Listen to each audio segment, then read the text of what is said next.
va pas se mentir, ce match, ce Monaco-Lyon, on va pas dire l'OM et basta, hein, comme on dit sur ton île de beauté de naissance, Najette. Non, on a regardé ce Monaco-Lyon, c'était forcément intéressant. Max, bon là, tu n'as pas cassé de meubles sur ce match, ni dans un sens ni dans l'autre. Je l'ai regardé sereinement. Tu espérais quelque chose avant le match?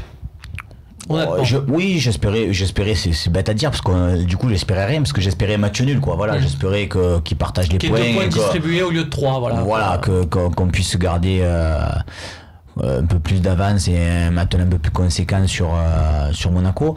Bon, après c'est vrai que la physionomie de la partie est quand même bien particulière parce que Lyon qui mène 2-0 très rapidement, qui se fait rejoindre, ce carton rouge juste avant la mi-temps, tu te dis que la deuxième mi-temps va être forcément pour Lyon et puis finalement elle est à l'avantage de Monaco de Keita Baldé avec cet attentat sur toutes les occasions en seconde période, donc ça peut mettre quand même un petit coup de bambou à cette équipe lyonnaise qui reste donc avec la défaite à Bordeaux sur deux revers consécutifs. Heureusement finalement qu'ils ont gagné Paris parce que sinon ils seraient pas bien quoi. On va le voir, le but libérateur de Ronny Lopez. Je te demande pas Samir si tu as vibré sur ce but, je sais que la réponse est oui.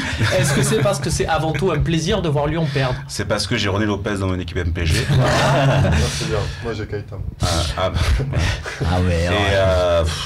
Moi bon, le plaisir un peu idiot peut-être, mais moi quand je vois Lyon perdre je suis très content. Voilà, donc ça arrive à beaucoup de monde. Voilà, non mais je pense qu'on est tous d'accord pour se dire que si c'était Paris, Marseille, et troisième, moi on préférerait tous peut-être Monaco que Lyon. Ah oui, c'est donc, sûr.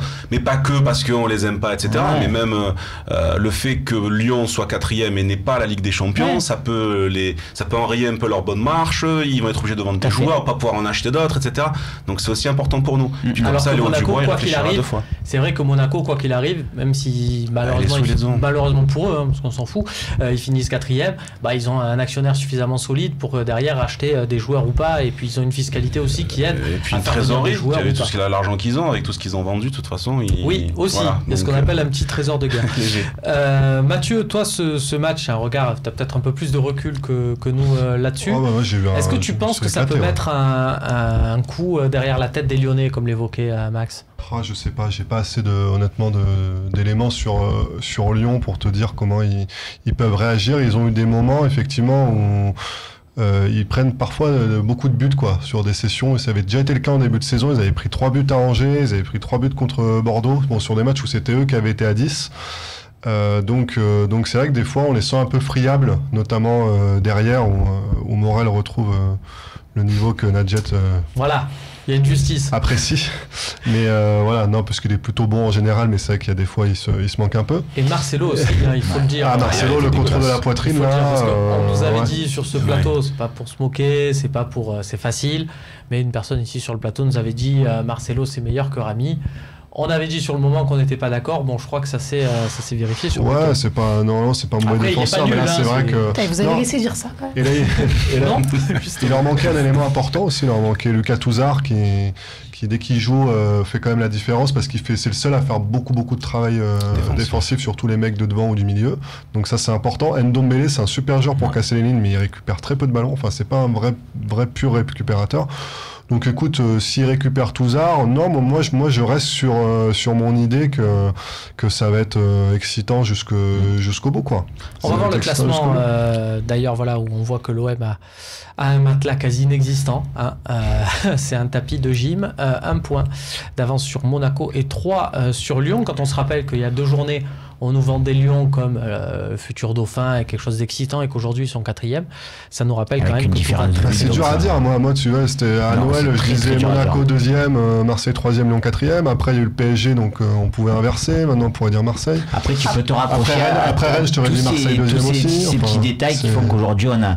Et espérons que ça dure, toujours pas trop de blessés. Et là par contre sur ce match, Monaco perd quand même Soubaji, Falcao et qui prend le rouge. Donc ça veut dire que dans ces 3 là par contre les Highlanders, honnêtement c'est Monaco, parce que autant l'OM et Lyon ont quand même sur des phases de cette saison montré un super jeu avec des beaux matchs, autant Monaco ils sont moyennasses. Bon, on compare aussi par rapport à l'an passé, mais ils sont quand même moyen-âge. Lemar, il a dû faire un match sur 2 de la saison. Ouais. Sidibé, il a dit même qu'il était nul en début de saison. Enfin, et pourtant, ils sont à 50 points. C'est incroyable. Moi, je trouve qu'on les sous-estime, Monaco. Ah ouais, on les sous-estime. Et ils sont à 50 points sans tourner à plein régime. Donc, c'est incroyable. Mais en plus, même si tu regardes sur la forme du moment, nous, ça fait un moment qu'on est bon, mais là, tu vois Lyon qui perdent contre Bordeaux.